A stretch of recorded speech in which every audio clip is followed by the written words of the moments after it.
Buongiorno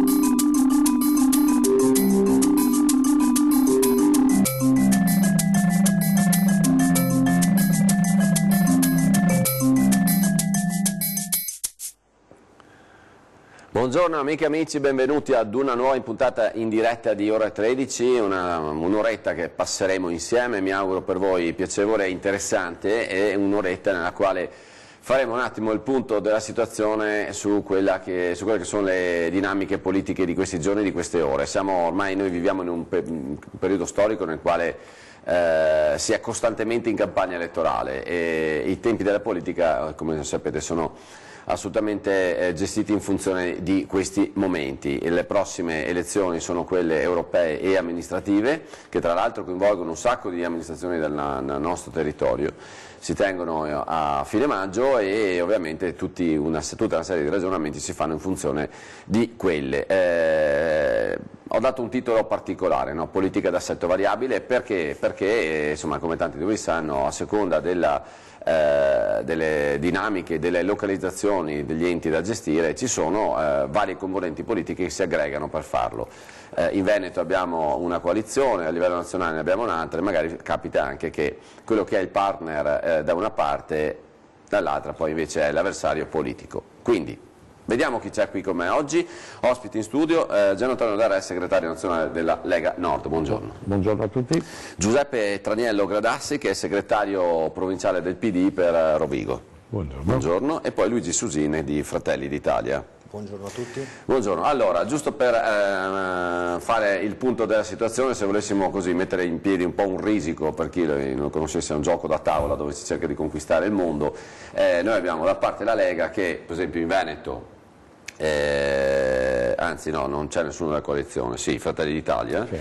Fratelli d'Italia, la costante è che il PD non c'è né a livello nazionale né in Veneto equalizzato con nessuno dei due, però sta l'opposizione al governo come lo sta Fratelli d'Italia. Allora, giusto per capire un minimo di assetti, 0422 162 6798 è sempre il nostro numero di telefono per chiamare qui in diretta in trasmissione. Allora, dicevamo, politica d'assetto variabile. Intanto, com'è gestire la vostra attività, magari trovandosi di fronte a quello che in certi contesti è un avversario e in altri è un partner in coalizione? Onestamente, a livello umano, no, quanto meglio a livello umano. Che i rapporti che si hanno, diciamo, con il centrodestra, che è Fratelli d'Italia e Forza Italia, sono rapporti buoni, perché poi alla fine nei comuni, nella provincia e nella regione sei assieme. La cosa più difficile diventa quando dalla regione si va si valica il Po, si va in quel di Roma, allora però abbiamo visto che su tematiche, diciamo, importanti, vedi legge sulla sicurezza e quant'altro, c'è stato l'apporto anche chiaramente del centrodestra, un appoggio esterno, quindi non è che poi nelle linee generali ci sia la divisione in quel di Roma, anzi. Certo, quello che è avvenuto dopo il voto, cioè quel mettersi assieme tra Lega e, diciamo, 5 Stelle, ha fatto quei 10 punti, quindi un programma post-elettorale, e questo ha cambiato chiaramente l'assetto politico italiano. È andata così. L'alternativa a questo era un governo tecnico che noi non volevamo e credo nessuno voleva, perché del governo Monti ci ricordiamo come, e quindi c'è stato questo governo che è nato dopo le elezioni. È chiaro che poi sul territorio però ci si confronta e il tavolo di trattativa è sempre fatto assieme. Anche perché dall'altra parte poi, per esempio in Regione, vi trovate il Movimento 5 Stelle abbastanza agguerrito nel contrastare quella che è la politica. Ci troviamo in Regione con una posizione estremamente critica, soprattutto su quelle che sono le grandi opere, vedi la Pedemontana Veneta, dove abbiamo il Movimento 5 Stelle che sta facendo, diciamo, di tutto e di più, però deve capire che la Pedemontana Veneta o comunque le grandi opere del Veneto sono necessarie per l'imprenditoria, per le imprese, per lo sviluppo diciamo, strategico, e quindi non si può pensare di non avere quelle opere. È la stessa cosa quando si è fatto il grande passante di Mestre, no? che sembrava, però alla fine adesso tutti lo percorrono, soprattutto anche chi magari ci ha votato contro, perché poi sulla strada corrono tutti, non è che se fai una strada nuova ci passa solo chi l'ha progettata, magari l'ha portata avanti. O chi ha votato per la compagine che la sosteneva. Susin, è il contrario, per cui il concetto di essere a favore in certi contesti o comunque contrastare invece l'opera politica? Fratelli d'Italia sta facendo un'opposizione coerente, nel senso che nel momento in cui ci sono delle cose interessanti per l'Italia le votiamo, siamo a favore e siamo certi che questo venga riconosciuto. Chiaro è che se abbiamo delle cose che riteniamo non siano favorevoli per il cittadino italiano, votiamo contro, però l'input della Meloni è quello di essere una forza costruttiva nel territorio, tant'è che anche per dire a Treviso con la Lega abbiamo trovato un ottimo rapporto, stiamo lavorando molto bene per quello che è il nostro territorio. Per quanto riguarda, per dire, si parlava della Pedemontana, un'opera come la Pedemontana che per quanto mi riguarda da imprenditore da Treviso mi porta a Bassano in 20 minuti, spero sia finita domani mattina, cioè, per assurdo, no? Cioè, questo è il concetto. Dopo ognuno è ovvio che ha da dire di tutto, però è anche vero che bisogna verificare anche l'opera, l'interesse per il cittadino, insomma, ecco, questo è sostanzialmente. Giuseppe Gradassi, allora, introduciamo l'argomento PD in questo, diciamo, amore in casa e disamore fuori casa, e invece voi avete una posizione netta sia in casa che a livello nazionale. È indubbio che con il nuovo segretario nazionale sono sicuramente terminate le divisioni interne, si va verso un allargamento del centro-sinistra e verso una leadership del centro-sinistra, e quello è il confine della nostra azione politica. È indubbio che il doppio giochismo, cioè governare come centrodestra a Venezia e fare il governo con i 5 Stelle a Roma, sta nuocendo alla nazione e sta nuocendo in particolar modo al Veneto, perché le grandi opere non si realizzano e ci sono delle contraddizioni in termini che si evidenziano ogni giorno, che danno una bruttissima immagine dell'Italia all'estero, sia dal punto di vista dei diritti civili sia dal punto di vista operativo, per cui impediscono investimenti e sono un blocco per l'economia. Dopodiché i risultati li vediamo, insomma, siamo in una crisi tecnica, sono state fatte delle cose come il reddito di cittadinanza e tutto il resto che non avranno copertura, perché la previsione era che ci fosse un aumento del PIL di almeno 2 punti, siamo sotto zero, di conseguenza la crisi greca è derivata da un eccesso di un welfare in un paese che non produceva e non garantiva abbastanza questo welfare. Noi dovremmo avere un welfare di tipo scandinavo senza avere risorse, e abbiamo fatto delle cose che non esistono, insomma, che sono pura propaganda. Io sono molto favorevole che ci sia una copertura verso la povertà, che ci sia un sostegno per i più deboli, ma è anche vero che se tutto questo deve causare la rovina futura del Paese, quello che sta causando, è assolutamente improponibile. Dopodiché questo benedetto corridoio Lisbona-Kiev, con tutte le aperture che ci sono verso Oriente, si deve completare, e chi sta bloccando tutto ciò sono gli equilibri di un governo fatto male da persone incompatibili e che sono lì solo per l'occupazione della poltrona. No, non è così catastrofica, perché il corridoio 5 da Kiev non è che poi la TAP finisca a Lione e poi prosegue, insomma, dopo la Francia c'è anche la Spagna, quindi è un corridoio che è stato pensato da chi ha programmato l'Europa, e quindi qua si va avanti. È chiaro che i 5 Stelle hanno un occhio su quello che è, diciamo, il consenso e quindi i sondaggi, però non si possono fermare le grandi opere. È come dire, un'amministrazione comunale che si insedia nuova non è che può cancellare quello che ha messo in programmazione la precedente, anche perché questa è un'opera finanziata, è già ormai molto avanti, molti cantieri sono anche ormai stati, diciamo così, programmati e quindi assegnati, quindi non è che si può tornare indietro, quindi ci sono delle penali che costerebbero di più della stessa opera.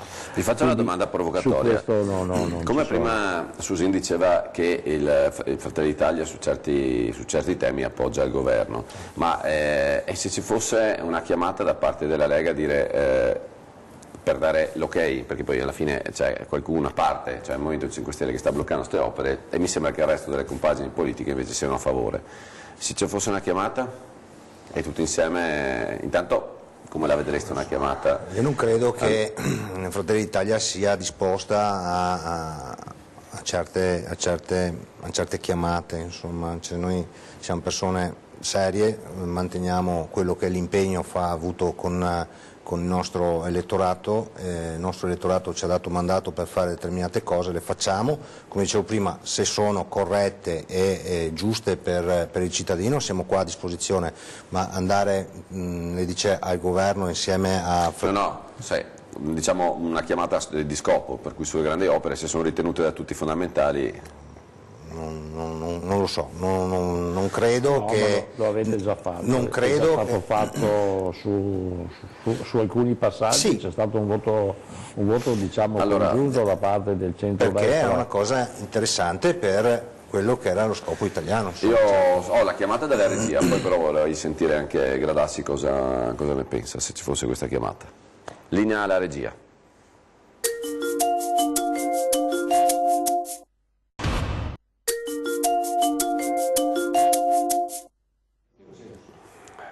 Politica d'assetto variabile, ne stiamo parlando qui oggi a ore 13 con i miei tre ospiti, Gian Antonio D'Arre della Lega, Giuseppe Traniello Gradassi del PD e Luigi Susin di Fratelli d'Italia. Prima ho fatto una domanda, stiamo parlando di temi nazionali, di grandi opere che hanno a che fare ovviamente anche con il nostro territorio, in particolare con il Veneto, e ho fatto una provocazione, ho detto bene, il Movimento 5 Stelle sembra essere contro tutta una serie di queste grandi opere e ho chiesto ma a coloro che sono in questo momento all'opposizione al governo, al Parlamento, scusatemi, se la Lega li chiamasse all'appello e dire bene, c'è da votare una volta per tutte a favore della TAV, voi sareste disposti a sostenerla in Parlamento?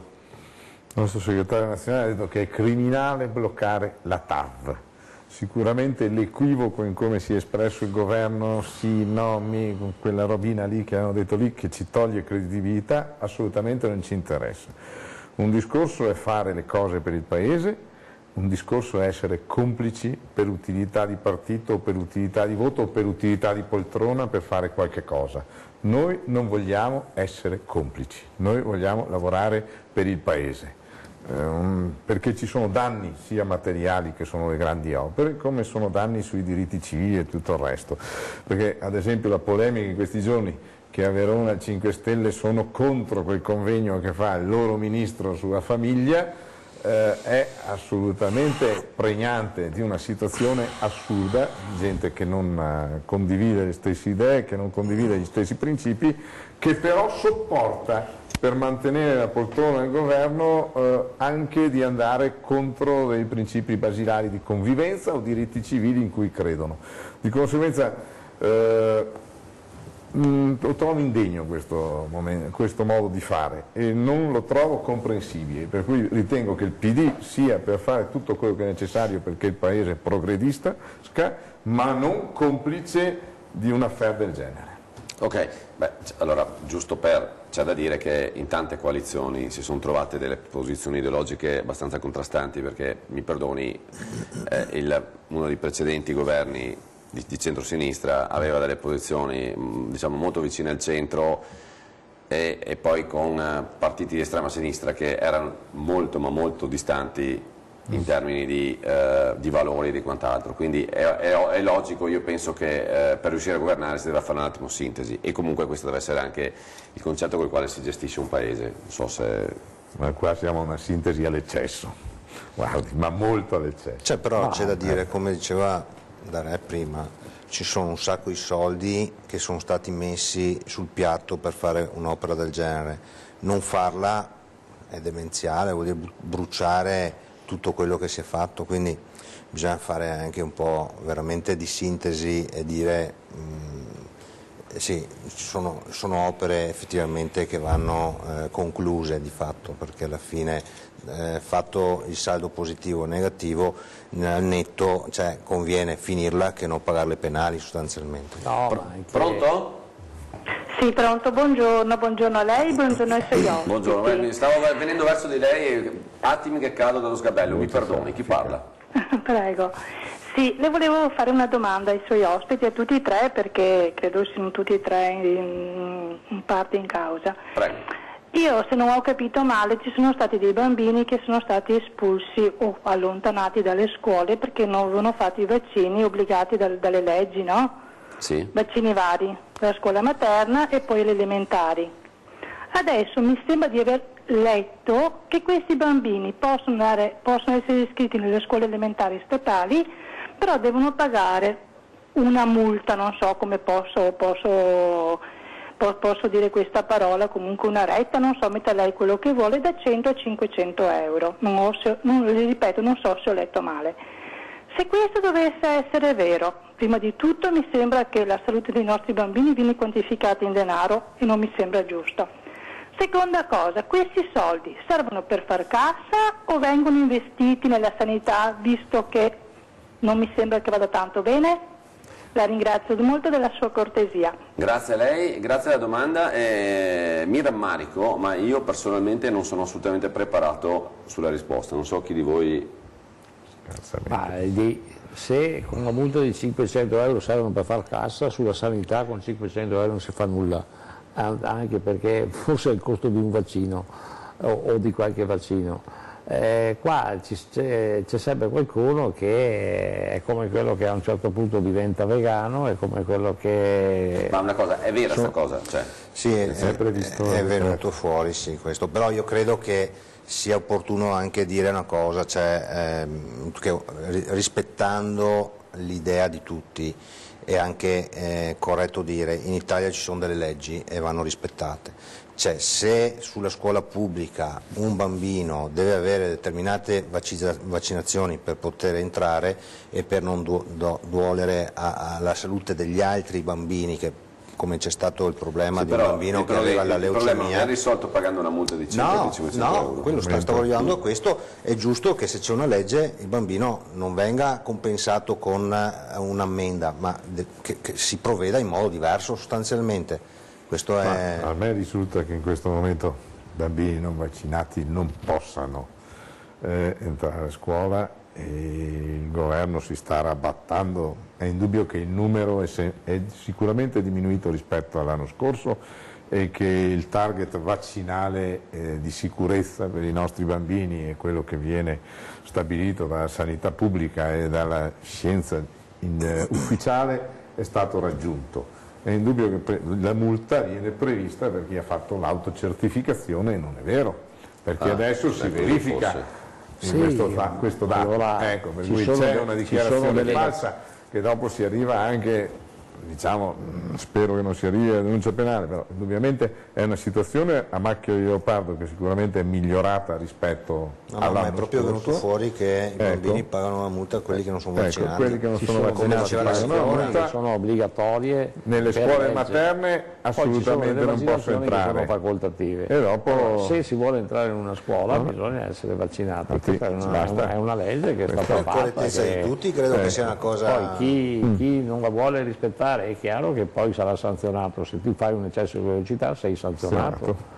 Questo non è che risolve la viabilità. Il numero degli eventuali contravventori che dovrebbero pagare questa multa assolutamente mi sembra dalle statistiche risulti ridotto, per cui anche l'eventuale multa pagata non serve, come diceva Darè, a pagare la sanità pubblica, insomma, tanto per parlarci chiaro. Pronto? Pronto? Buongiorno, chi parla? Buongiorno, sono Renata, parlo da Montecchio Maggiore. Intanto volevo ringraziare molto il dottor Ferdinando Avarino per la meravigliosa lettera che ha letto alla fine della sua trasmissione di lunedì sera rivolta all'imprenditore padovano che si è suicidato. È stata una cosa bellissima e lo ringrazio. Per quanto riguarda l'assetto variabile, questo è frutto di una legge elettorale bastarda tra l'altro sottoscritto dal Presidente della Repubblica.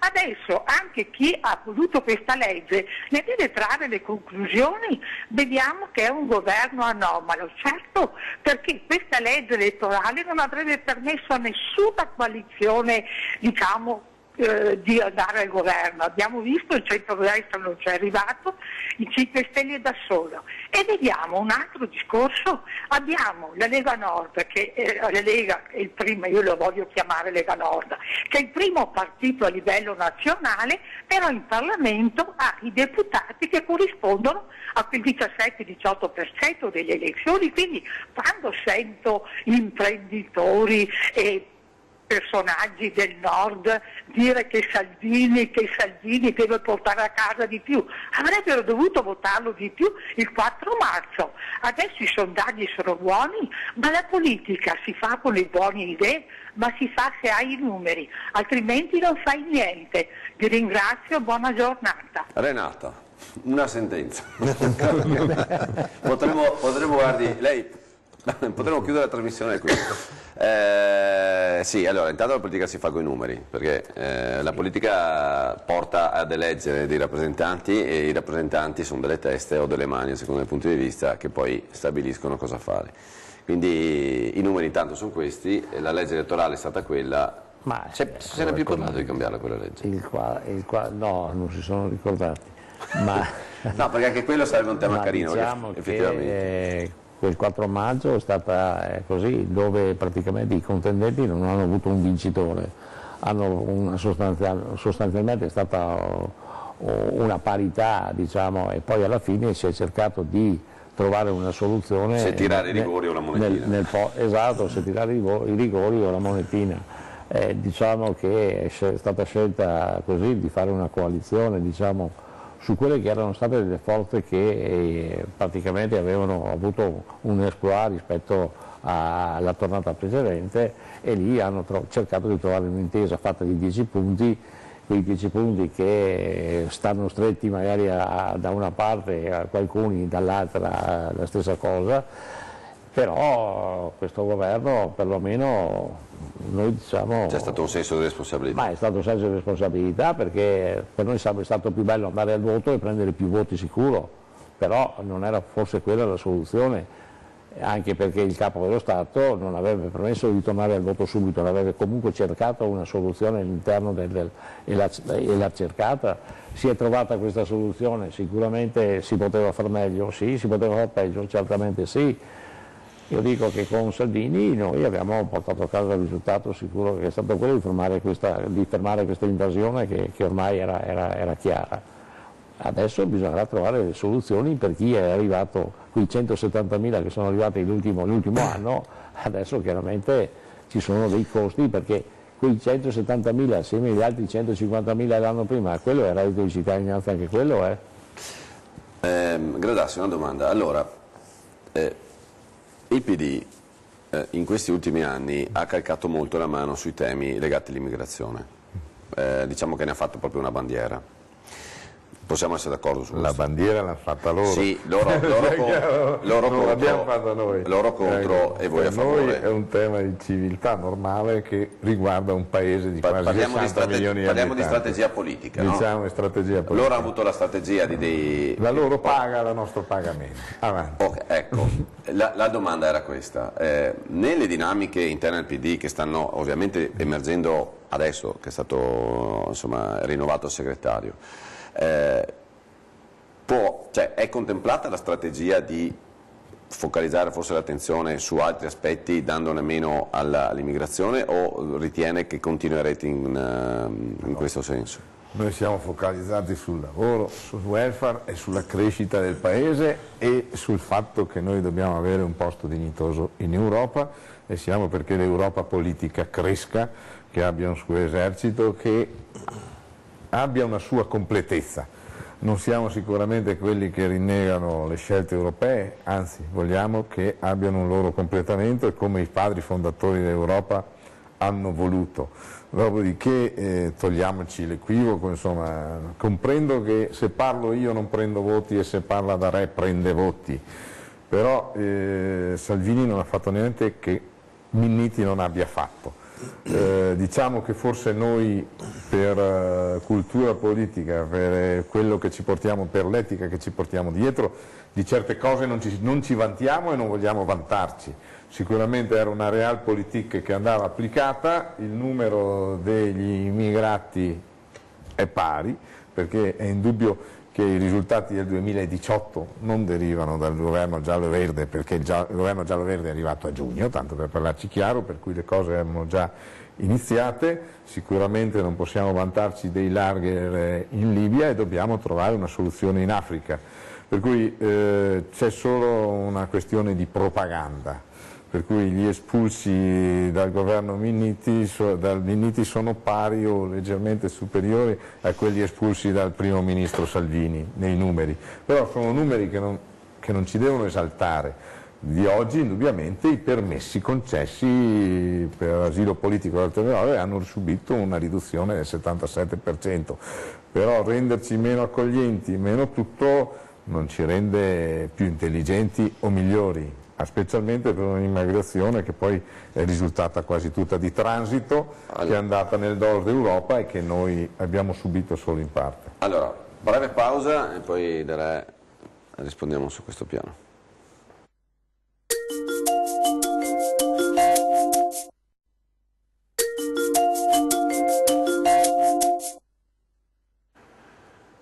Allora, Susina, Gradassi dice che sostanzialmente l'azione di questo governo nel contrastare l'immigrazione non per diritti umanitari, perché dopo ricordiamo un attimo, facciamo giusto questo riassunto velocissimo. La grande immigrazione per la maggior parte era per motivi economici e questo è stato dimostrato, i numeri lo dicevano, 80% erano persone sono persone che vogliono entrare in Europa perché non stanno bene dove sono. Ora, al netto che vorrei che tutti quanti provaste ad andare anche per un viaggio in vacanza in tutta una serie di paesi da cui provengono queste persone per capire quali sia la difficoltà del viaggio inverso, però lasciamo perdere. Gradassi dice quello che ha fatto questo governo alla fine non sono stati grandi risultati perché sono 6 mesi di attività e i risultati sono quelli che arrivavano dal governo precedente, d'accordo? No, non sono d'accordo, nel senso che comunque i governi precedenti, io mi ricordo che hanno fatto tanto, specialmente quando c'era Roberto Maroni come ministro, hanno bloccato in modo netto quello che erano le acque territoriali. Adesso è stato fatto comunque un lavoro che a dir di tutti comunque è servito. Noi come Fratelli d'Italia, devo dire, siamo dell'idea che tutti i discorsi probabilmente non servono proprio, nel senso che bisogna andare proprio là a fare la differenza, bisogna andare a vedere come fare per non farli partire, dargli una dignità, dargli un'opportunità probabilmente anche di sviluppo, e sicuramente da quella parte là ci sono degli interessi, vedi che proprio anche la Francia stampa moneta per quei paesi là, quindi degli interessi ci sono. È una delle prime fonti di disordini in Africa. Quindi ci sono degli interessi che secondo me vanno bloccati alla fonte. Poi tutti i discorsi che vogliamo fare, per l'amor di Dio, possiamo farli, però...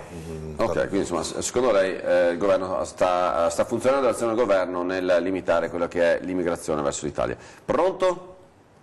Buongiorno, sono Giusy, dottor Palladini, lei e i suoi ospiti. Buongiorno Giusy, buongiorno. Allora, con la sanzione il bimbo può entrare a scuola non essendo vaccinato? O conta più la sanzione o la vaccinazione a questo punto?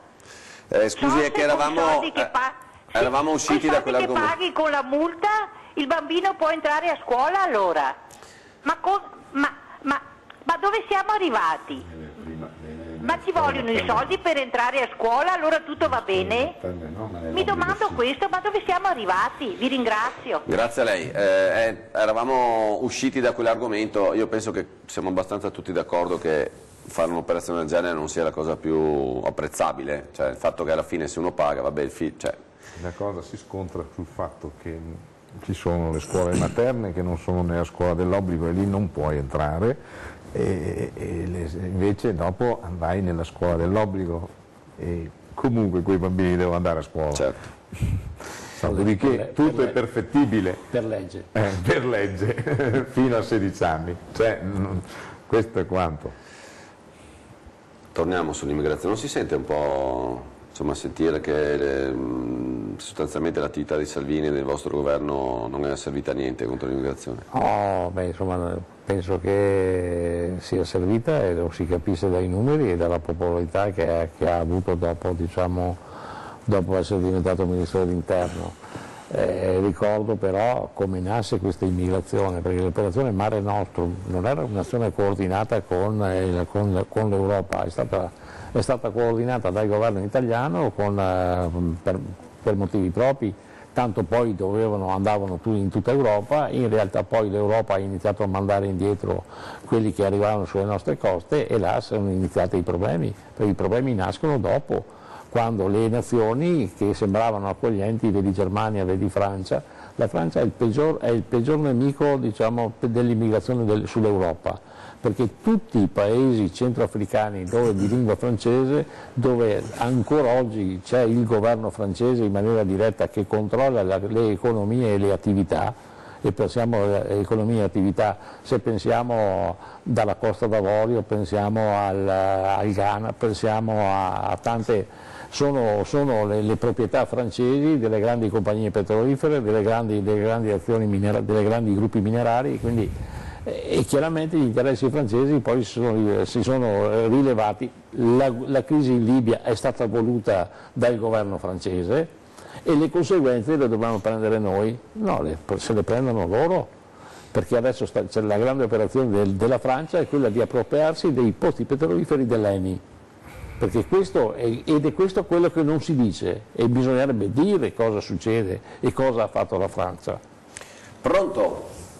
Sì, pronto, buongiorno, Nadia da Treviso. Buongiorno Nadia. Buongiorno, io volevo dire al signore del PD, ma in questi anni cosa avete fatto voi?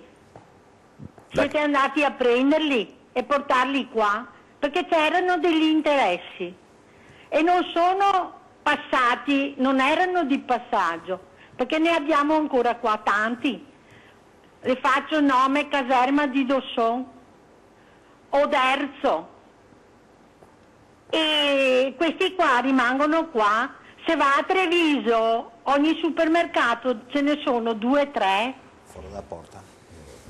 E di conseguenza noi subiamo. 2 o 3. Dopo volevo dire al signor Darè, avremo questa autonomia, ce la daranno, perché sono proprio un po' demoralizzata da quello che sento. Allora, grazie, tra l'altro ho anticipato una domanda che volevo fare io. Una buona giornata. Grazie a lei. Allora, velocemente, cosa ha fatto il PD? La signora sostanzialmente dice... Ma il PD ha fatto, quando era al governo, quello che si doveva fare dal punto di vista umanitario, del soccorso e dell'accoglienza, e in più ha fatto in modo che buona parte di questi immigrati transitassero e andassero dove volevano andare. Stiamo parlando che noi abbiamo qualche centinaia di migliaia di persone, la Germania ha accolto quasi 2 milioni di persone, la Svezia ha moltissime più persone per ogni 100 abitanti rispetto a noi, perché noi siamo il 24esimo paese di immigrati ogni 1000 persone, sia chiaro. Dopodiché è stato criminale inculcare nella gente la paura e in più comunque c'è un problema da risolvere. Sicuramente sono sottopagati, non possono lavorare decentemente e questo crea dei problemi. Perdoni se una cosa, però. È indubbio che azioni di propaganda come spedire una nave in Spagna per 200 immigrati scortata da 3 navi militari ci è costata 20 volte di più che accogliere quelle 200 persone sul nostro territorio. Io però vi faccio una domanda molto semplice. Propaganda. Dopodiché sulla propaganda però mi perdoni. Non andare a votare il Trattato di Dublino e non andare a votare votare il Trattato di Dublino e non andare, come ha fatto Salvini, a votare le modifiche al Trattato di Dublino che avrebbero consentito una maggiore ridistribuzione in Europa, lo dobbiamo sapere, perché insomma chi ha fatto e chi non ha fatto, chi ha fatto propaganda e chi ha fatto delle cose reali. A livello di propaganda vi faccio una domanda molto semplice: mi spiegate perché noi dobbiamo essere, o comunque l'Europa deve essere un continente che non può, cioè non ha interesse a sapere chi entra stabilmente in Europa? Cioè, quando noi ci spostiamo dall'Europa, noi dobbiamo fare dei visti, presentare dei documenti, spiegare chi siamo, perché giustamente c'è una sicurezza nazionale nel paese di destinazione, per cui chi è nel paese di destinazione vuole sapere chi sta arrivando. Non ritiene che forse questo è un tema che non è tanto propaganda, ma è una cosa estremamente concreta e semplice relativa alla sicurezza nazionale? Contando che poi noi parliamo di umani che arrivano da zone che hanno una forte propensione bellica. Così, non faccio domande. Insomma, indubbiamente il Trattato di Schengen è stato un grande progresso e ci consente di girare liberamente in tutta Europa senza visti, senza cose. Il nostro atlantismo e il nostro europeismo ci ha portato a un grande progresso proprio perché eravamo democratici e c'era libertà di circolazione delle persone e delle idee. Sicuramente dei controlli ci devono essere, le persone devono essere certificate e devono essere conosciute. Questo non è nessun problema, però c'è modo e modo, senza criminalizzare la cosa. È indubbio che dopo la caduta del muro dell'89 in Europa occidentale sono arrivati milioni e milioni di persone. Forse per il colore non hanno creato tutto quello scandalo e forse anche come criminalità erano più pericolosi di quelli che sono arrivati adesso per il colore e tutto il resto. Però la gente ha paura di questo colore, per cui io non voglio essere in un paese razzista, io lo dico subito, non voglio essere in un paese razzista. Va bene, personalmente sono d'accordo, non mi parla. Ma allora io dico, torno a ribadire, non si tratta di essere su paesi razzisti, si tratta di essere coerenti e concreti nel nostro paese e andare ad aiutare queste persone sul posto. Sono perfettamente d'accordo. Questo è fondamentalmente la cosa più importante, senza perché criminalizzare la Francia. Sì, no, ma la Francia sta applicando il signoraggio, quindi siete mai stati in certi paesi e avete conosciuto le dinamiche internazionali che avvengono perché adesso la Francia agisce con chirurgia ma perfetta, ma va bene, risaliamo i tempi e cronache che noi siamo andati in Libia, ma cosa c'entra? Ma io le sto portando i riscontri attuali. La Francia sta applicando il signoraggio e questo è indiscusso. Il fondo monetario che loro hanno è solo un fondo compreso dalla Comunità Europea che dà garanzie. Le presenterò mio amico che lavora in Camerun e le racconta che non ha il coraggio di venire in trasmissione, ma le presenterò. L'autonomia ci arriva? Sì, l'autonomia ci arriva, siamo riusciti a mettere in piedi questo punto straordinario che è il cambiamento dello Stato. Adesso siamo nel Consiglio dei Ministri e quindi vuol dire che qualcosa si è fatto. È chiaro che il percorso è lungo, è difficile, è faticoso, ci sono più no che sì, però ormai è irreversibile perché è un principio di un grande cambiamento. D'altra parte adesso ci sono solo 4 regioni che ancora non hanno chiesto di entrare con l'autonomia, quindi evidentemente vuol dire che quella è la strada. È chiaro che chi l'autonomia ce l'ha, come la Sicilia o il Trentino Alto Adige, la difende e la difende a denti stretti, ma è logico e normale perché quei privilegi, perché di fatto sono dei privilegi o comunque hanno un assetto diciamo, economico gestionale completamente diverso e sicuramente fuori da quelle che sono le logiche delle regioni normali. Pensiamo al nostro Veneto, ma pensiamo alla Lombardia, che sono poi alla fine le grandi regioni che sono trainanti anche per l'economia e per tutto. È chiaro che crea paura e imbarazzo magari alla regione Campania, poi se sentiamo il Presidente della Campania allora va bene, quasi non sappiamo se sia più più bravo Crozza nell'imitarlo o lui a imitare Crozza, perché a questo punto la differenza è poca, ma il fatto vero è che Luca Zaia ha portato questo tema, è arrivato in quel di Roma, tutti i giornali nazionali hanno 1 o 2 pagine ogni giorno, evidentemente è un tema sentito. È chiaro che Ma quando arriveremo alla Gazzetta Ufficiale oltre ai giornali? Ma la Gazzetta Ufficiale cosa vuole? Sai, gli italiani sono abbastanza strani, perché quando c'era il momento della grande finanza si era passati dalla Gazzetta dello Sport ai Sole 24 Ore. Quando c'è stata la caduta di Wall Street si è passati, dopo l'11 settembre si è ritornati alla Gazzetta dello Sport. Quindi, però, al di là delle battute, al di là dell'autonomia è un qualcosa che serve, ma serve all'intera nazione, perché si dà una responsabilità di spesa, di entrata e di spesa ad ogni regione, come ogni famiglia. Allora noi non vogliamo né avere di più né avere di meno, vogliamo che ci sia una responsabilità. Non è possibile che ci sia il default del comune di Catania che costa quasi come una finanziaria. Non è possibile, queste cose non sono più che comunque poi il comune di Catania sarà aiutato, viene aiutato, nessuno paga. Noi qua abbiamo la Corte dei Conti che se sbagliamo una cosa siamo sanzionati, ma in maniera propria. Il sindaco viene sanzionato in maniera propria, l'amministratore o l'assessore. Non è possibile. Piccola pausa.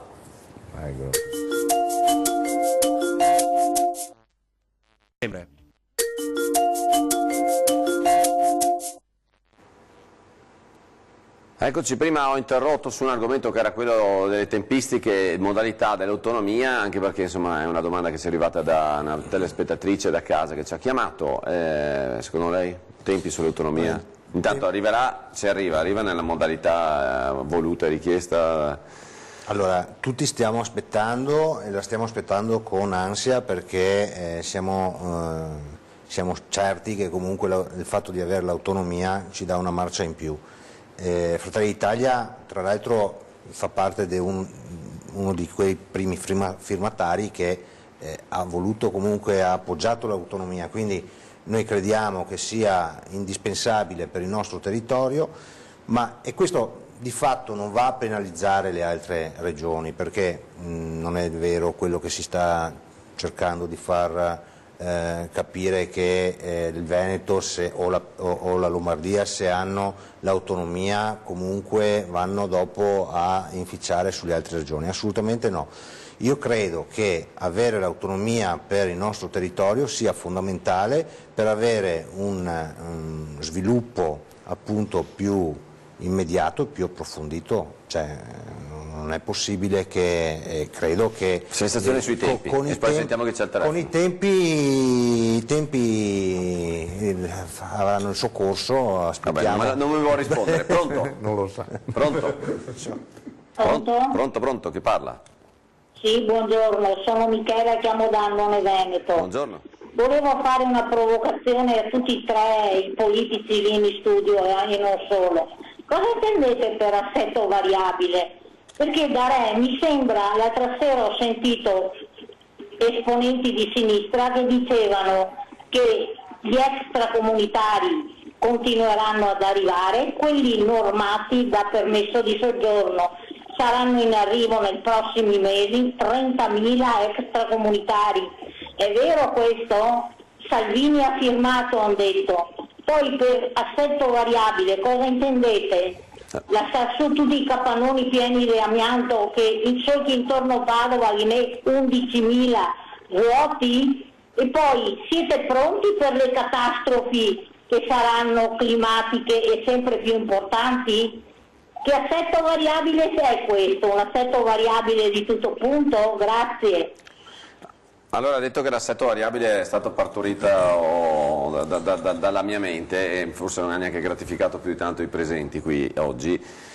Tante domande. Allora, io volevo finire l'autonomia con Gradassi, e poi rispetto alle domande della signora Un attimo, almeno a una dobbiamo rispondere prima che finisca la puntata, mancano solo 3 minuti. Al volo, secondo lei l'autonomia, tempi, intanto modalità, lei è d'accordo sul tipo di autonomia che è stato richiesto? Il tipo di autonomia richiesto è, secondo la Costituzione, la modifica dell'articolo della Costituzione che è stato fatto negli ultimi anni e che prevede che alcune competenze dello Stato possono passare alle regioni. Sicuramente noi contestiamo il fatto che questo sia stato usato come sistema propagandistico per parlare di indipendenza, perché questo è quello che ha colpito l'elettore, e si sia fatto un referendum che non era necessario, perché l'Emilia Romagna è allo stesso punto del Veneto e della Lombardia, facendo una richiesta. Cioè, siccome era in programma di Zaia e lui aveva un'amplissima maggioranza nel Consiglio regionale Veneto, poteva prendersi la responsabilità e farlo direttamente senza perdere tempo, e forse l'avremmo raggiunta prima. È indubbio che è solo previsto che quelle competenze e le loro coperture finanziarie eventualmente passano alla regione. Lei è a favore o contro questa cosa? Io non sono contro questa cosa. L'unica mia grande preoccupazione è che, avendo fatto l'amministratore per lunghissimi anni, non vedo una grande differenza di efficienza fra il centralismo romano e il centralismo veneziano, per cui non è che la regione Veneto è priva, ha una burocrazia inferiore, non ha corruzione, non ha avuto scandali, non ha avuto problemi. Sicuramente si farà meno strada, però io vorrei che a questo corrispondesse un salto di qualità amministrativo, perché al di là dell'autonomia, anche nelle competenze che si hanno, avrei molto da dire sulla loro efficienza e su come sono fatte. Dipende dal governo giallo-verde, il quale non ne ha nessuna voglia. No, la voglia c'è. La voglia c'è. La voglia c'è tanta. La signora... i 30.000, è vero, che a parte che insomma, 30.000 persone su un totale di 65, non ti siamo La signora probabilmente si riferiva ai lavoratori che vengono richiesti dall'agricoltura, che hanno un permesso ogni anno per venire a coprire quei posti in Italia che servono, come i polacchi vanno in Germania a raccogliere gli asparagi e tutto il resto. Quei 30.000 possono essere pescati e poi non è nessun problema. Cittadinanza, no? Allora, quelli che fanno la richiesta, ce ne sono 500.000 che vogliono il reddito di cittadinanza, il lavoro, l'agricoltura richiede braccia, e le braccia ce ne sono. Le associazioni agricole le hanno già semplice, te lo dico subito. È come ieri sera in una trasmissione dove dicono ma i soldi li chiedono i Rom. Ma se poi quando fai la domanda ti danno l'offerta di lavoro, i Rom non hanno mai lavorato, non hanno voglia di lavorare, non hanno nessun interesse, hanno altri, sono specializzati in altre cose, non nel lavoro. Cosa succede?